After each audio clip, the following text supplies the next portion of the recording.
Welcome to Hammerspace Recording. My name is Trina Baban, and today I'm super excited to take a look at the brand new Fractal Audio Icons Fullerton Complete plugin. This is the very first plugin that Fractal has ever released, and I'm really lucky to have got a copy of this early to test out. So thanks so much to Fractal for sending it to me to try out. Rather than me waffle on, I think we should move straight over to the plugin, have a look around and see what it can do. All right, here it is, the Fullerton Complete plugin. I have a preset loaded up at the moment called Prince Tone Reverb Screamer, and it sounds like this.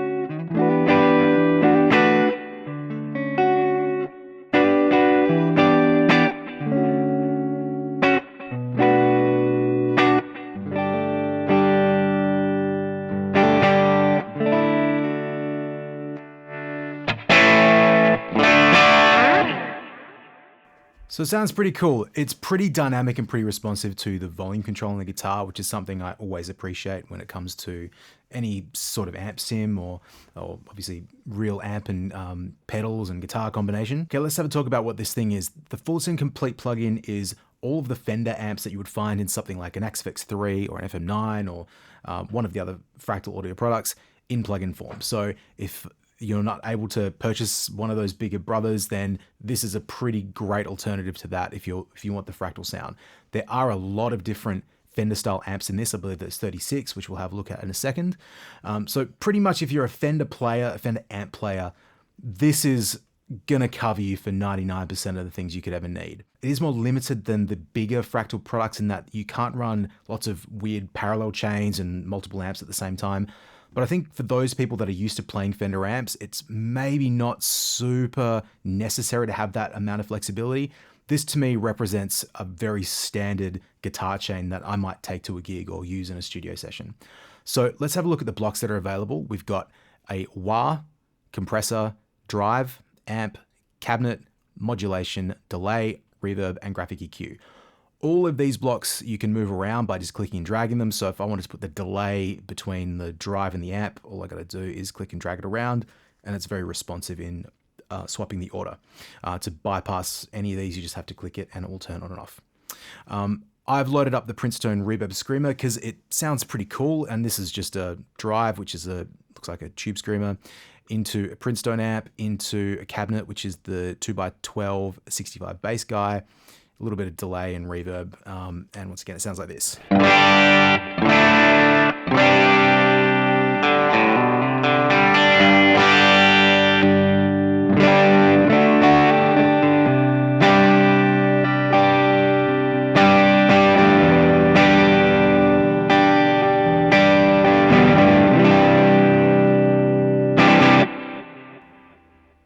Really nice. I forgot the delay was on there. Before we get too deep into talking about the sounds of this plugin, I really want to talk about the input section, which is located here at the top of the plugin. So this is the calibration for your equipment to interface correctly with this plugin to get the best sound. It's 2026. There are so many different ways of getting your guitar to plug into a computer. Currently, I'm using an Undertone Audio GB Tracker DI plugged into an Avid Matrix Studio audio interface, which is going Thunderbolt into my Mac. That's quite an elaborate setup and probably not representative of what most guitar players will be using if you get this plugin. And you don't need anything crazy. You can have a very cheap Focusrite Scarlett interface or anything else really, and it will work great. What is really important is that the level that is being fed into this plugin is correct, so it gives you the best outcome. So I'm just going to go through the setup process really quickly here, and we'll go with step one, which says interface setup. For the plugin, select an audio interface in your DAW or host. For the standalone version, click Settings in the upper left. Correctly setting your interface allows the model to respond as intended. Use an appropriate input, typically an instrument high Z input. Configure it properly and adjust the input gain so that signal is strong but never clips. And that is really great advice for recording anything into any piece of software. Make sure that the input level is set correctly, that you're not overdriving it and causing digital distortion, making sure that the level is not so quiet that you get any other unwanted noise. So once you've done that correctly, and I have done that correctly in this plugin, it's coming in at a moderate level. What we can do then is come to the calibration section. So I'll just read this. This says step 2 here. After your interface is set up, adjust the input level on the right, which is this knob right here. The goal is to get the signal from your guitar to be at the same level it would be in an analog amp with some latitude based on your preferences. Use the reference player below for calibrated comparisons. So this is quite straightforward. All we got to do is we've got to come over to the reference player here, select a DI'd guitar signal that Fractal has provided, and here they are right here. Once again, I'm using a Strat, so I'm going to find an appropriate guitar, which would be Fender Strat 1977 Stockbridge SC, which I'm assuming is single coil. If you are using a guitar with a hotter pickup, like here we've got a Fender Strat with a Duncan JB, so humbucker. There are guitars here with Bill Lawrence pickups there. I think there's ones with Fishman Fluences. If you're using something really, really hot, you can select those too. So I'm going to go ahead and select the Fender 1977 Fender Strat Bridge. And that loads it into this reference player. So all we got to do is we've got to hit play on the reference player, strum the guitar, and adjust it so that the level of the guitar is similar to the reference of similar to the level of the reference player. So let's do that right now.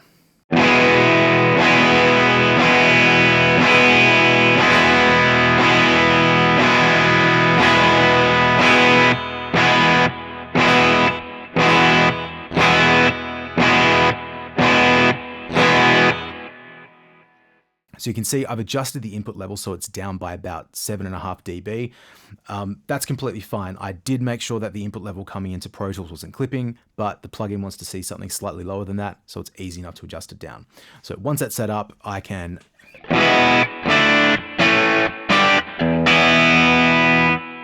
come and play my guitar as you would expect, and it sounds great. If you are using a Fractal audio piece of hardware, such as like an AXIF-X3 or an FM3 and FM9, you can use that as a USB audio interface, and that has its own setup and calibration, which you will find here in the Fractal audio interface tab. I would say most people using this plugin probably don't have a Fractal piece of hardware, so I think this is probably going to be more indicative of general use for something like this. But if you are using that, then by all means use the audio interface. All right, let's have a look at some of the models in this plugin. So there are 4 volumes. We've got Volume 1, Deluxes and Prince Tones, Volume 2, Bass Guys and More, Volume 3, Vibras and Supers, and Volume 4, Doubles and Champlifiers. In each one of these volumes, there are 9 different amps to choose from. So once again, it does cover you for just about every Fender sound you can think of, as well as a couple of extras, such as the FAS Super Tweed. I like the sound of this Princeton as a start.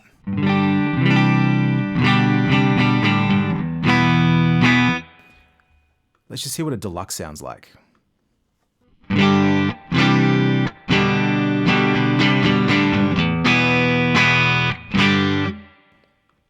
And let's try the deluxe tweed.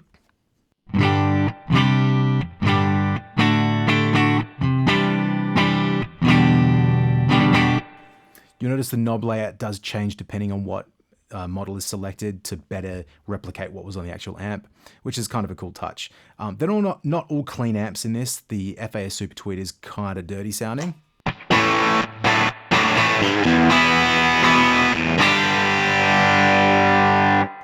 Pretty cool tone actually, pretty farty, but not in a bad way, like that kind of gnarly fuzzy tone.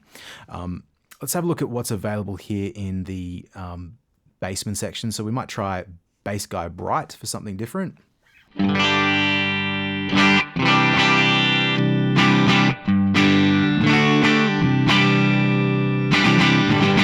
That sounds pretty cool actually. There are so many models, like honestly I could spend 3 hours going through all of these and doing a little demo on each one, so I'll keep it kind of brief so we get the picture that there is a lot of stuff to try out. One thing that was actually most surprising to me when playing through this was Dweezil's Bass Guy, which is can be pretty extreme.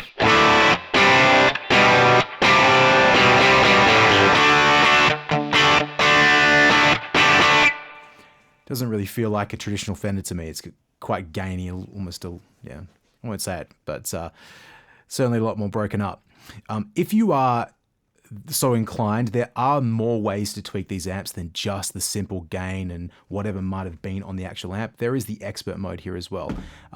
Again, I'm not going to go too deep into this, but if you are the type that wants to experiment with different bright caps or negative feedback or transformers and all that sort of stuff, that is all in there to tweak. I would say for me, when I'm doing a recording session, I'm working with an artist, I don't necessarily like to play with this too much. I like to have the amp that I'm trying to replicate and maybe a pedal in front of it. So I just like to keep things in the basic mode, and just, you get a sense pretty quick if something is working, and if it's not, you just change it to something else, right? So we'll just go and try some of these other amps really quick before we move on. Let's try the Vibrato Lux, so a Vibrolux sort of a thing.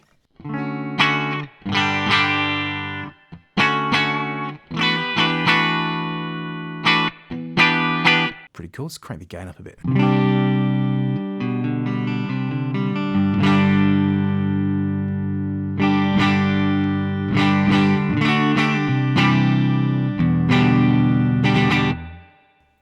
Pretty cool. What else have we got in vibras and supras? Let's try a Super Reverb Vibrato.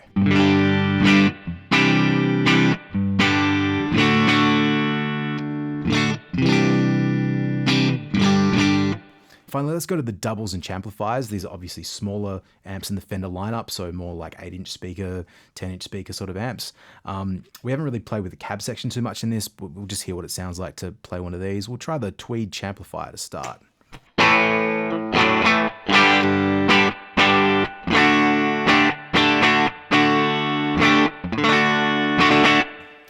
Pretty cool. And I did notice the JR Blue.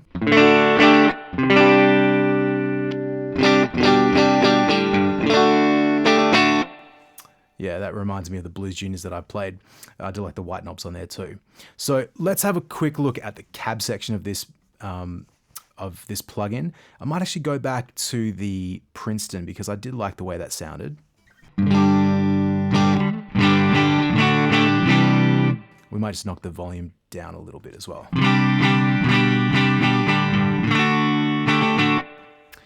Let's have a look at the cabs now. So we are on the 2x12 65 bass guy. There are 12 different cabinets here that have been captured in the Fractal Dynacabs section. I really do like the way that the Fractal amps sound. Like, it is a pretty detailed way that they've gone to capture these. So there are several cabinets and several different mic combinations to consider. And you know, it's fairly common these days to do this in some amp plugins. There is a virtual mic, so you can just move this around on the speaker cabinet to get the position that works best for you. What I'll do is I'm going to mute the second mic, which is this one over here. We'll just concentrate on what the first one sounds like.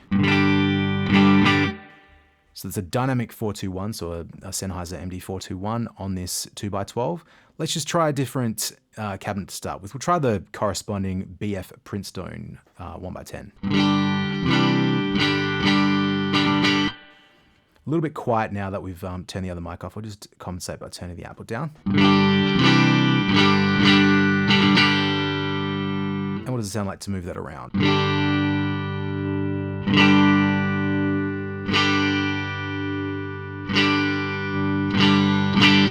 So a lot of different possibilities. This is, like I said, with the expert mode on this, this is where you open a can of worms, and if you really want to tweak the sound of this plugin and the sounds that you like, there's a lot you can do here in a sometimes drive yourself crazy sort of a way. But me as a studio engineer with mics, I tend to spend more time getting this balance right than I do like the internal workings of an amplifier. So this is similar to what I'd be doing in the studio anyway. Let's try a different microphone. Let's try something like a Dynamic 57. So this is the 421. This is a 57. Kind of a similar sound in that position. Let's try the Ribbon 121. It's a much bigger sound. It actually works a lot nicer on this smaller cabinet, just to give it a bit more roundness and fullness. Perhaps too much. Let's move the mic a bit closer to the middle of the speaker.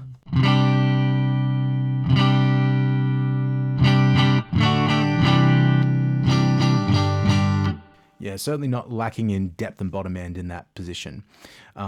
Let's go back to the 57, and we'll just flick this other cabinet on really quick and remind ourselves what that can do as well. So this is the second cab, which is, we'll also select a 1x10. Let's go to the 121 on this because the 57 121 combination is something that I'm very familiar with. We'll put them both at a similar position, and let's remind ourselves what they sound like. So this is just a 57. This is just the 121. And then together,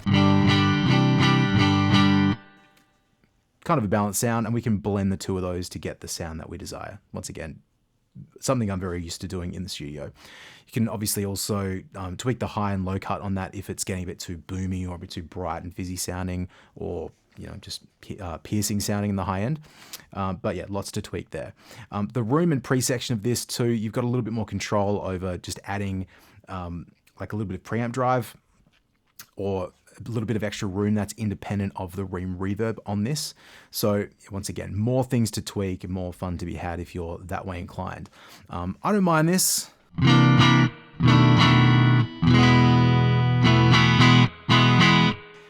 And I apologize to those of you that are, waiting for me to start ripping country licks and stuff. That's not really my thing. When it comes to testing plugins and amps, I do just like to hear a big chord and hear it ring out and hear how it responds to my, my pick and my hands and that sort of stuff. And I'll save the shredding to my buddy Leon Todd or equivalent legendary YouTube guitar players. But in saying that, well, maybe flick on a drive and just go through a couple of other blocks in this plugin to hear what they do. Let's just turn on the T808 OD.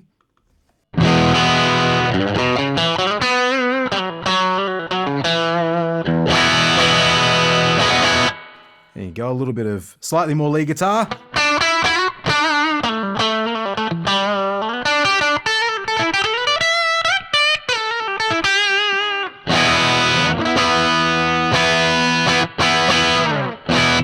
Sounds pretty cool. I'm not a huge tube screamer guy, but I quite like what this is doing in front of this amp. It's maybe I got to give it a bit more time in the real world next time.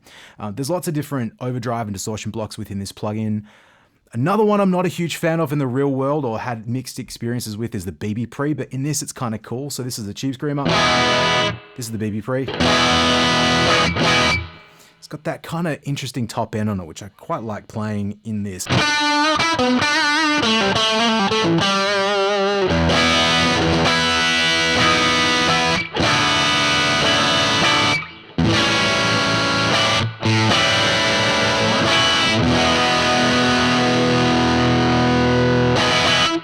Yeah, pretty gnarly sounding. With that reverb, it's probably getting a little bit too out of control. Maybe we'll just turn that off for a sec.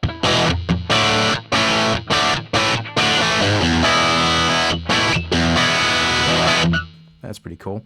A lot of usual suspects in this, the DS1. Speaking of something I have a bit of a hate-hate relationship, but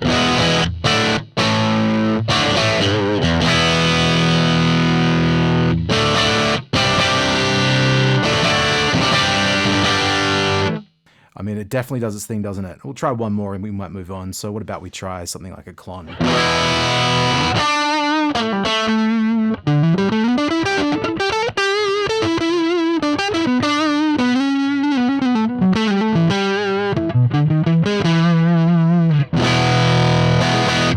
right, let's have a quick look at some of these other blocks. We've got the compressor section, and I might turn the reverb back on as well.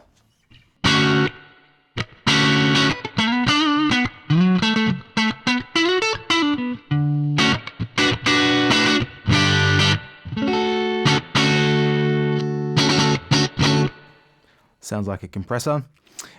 Modulation, so stuff like, well, here's a tremolo. I think, once again, if you're a Fractal user, you're probably pretty familiar with these effects. And there's a lot of videos out there already going into a lot better detail than what I can do. But, some things that I liked immediately, the chorus digital stereo. Sounds pretty fun to me. Classics like the Phase 90.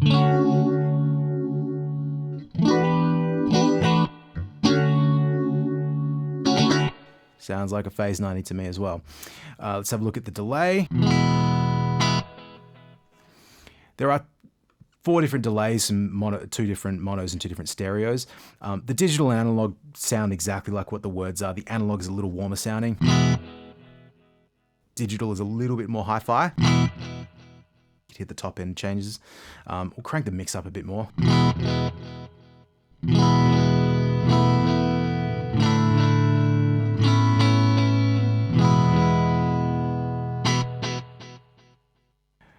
Standard fare control wise on that.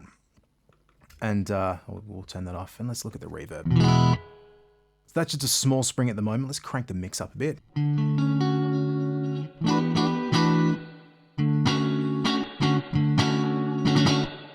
That sounds pretty springy to me.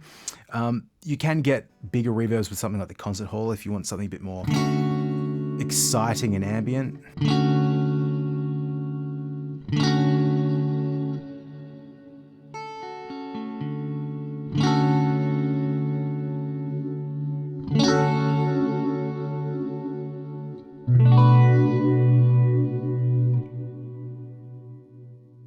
Yeah, that feels pretty cool to me. So yeah, once again, there will be plenty other demos of other Fractal products, or I'm sure of a lot of other people demoing this plugin that will be able to do that better service to me. Finally on this, graphic EQ, there for general tone shaping. There are a few different options for graphic EQs with variable amounts of bands. This has just been preset from the preset that I've loaded up, and it's currently bypassed.